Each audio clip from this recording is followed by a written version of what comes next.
Due to the steep rise in the incidences of child labor, the Ministry of Labor is strengthening its resource pool and capacity to eliminate the scourge from society.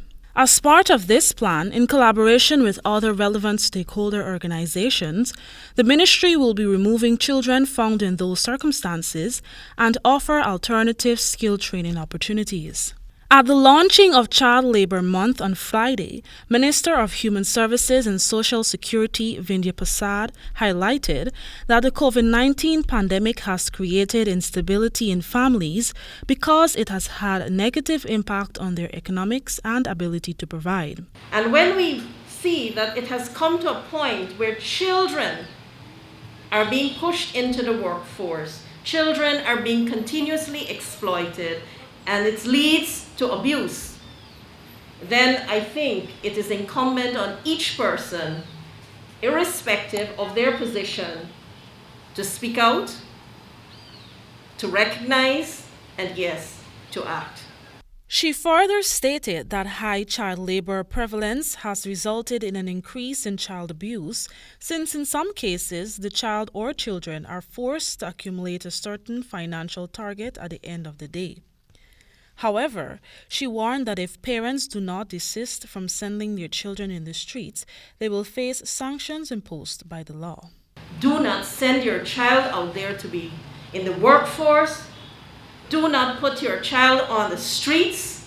And I want to pause here because we at the Ministry and Child Care Protection Agency, we are going to move on an extensive campaign to target what's happening on the streets where many children can be seen. Delivering the feature address, Minister of Labour Joseph Hamilton mentioned that the child labour observance is taking place at a time when the COVID-19 crisis threatens to undermine years of progress in the society. Regrettably, COVID-19 pandemic is still here with us. It has obstructed our progress and it has indeed threatened our momentum. But we are determined and committed to the cause, and we do not intend to allow the fight against child labor and that of its worst form to regress. Meanwhile, Mr. Irfan Akhtar, UNICEF Deputy Representative for Guyana and Suriname, who also shared his sentiments on the issue of child labor, underscored that some 22,000 children are killed at work every year globally. Those who survive can develop health problems later in life due to poor working conditions, while their bodies and minds are still growing and developing, he stated. This is basically, if you see, is alarming, and it requires attention from all of us to combat the problem of child labor.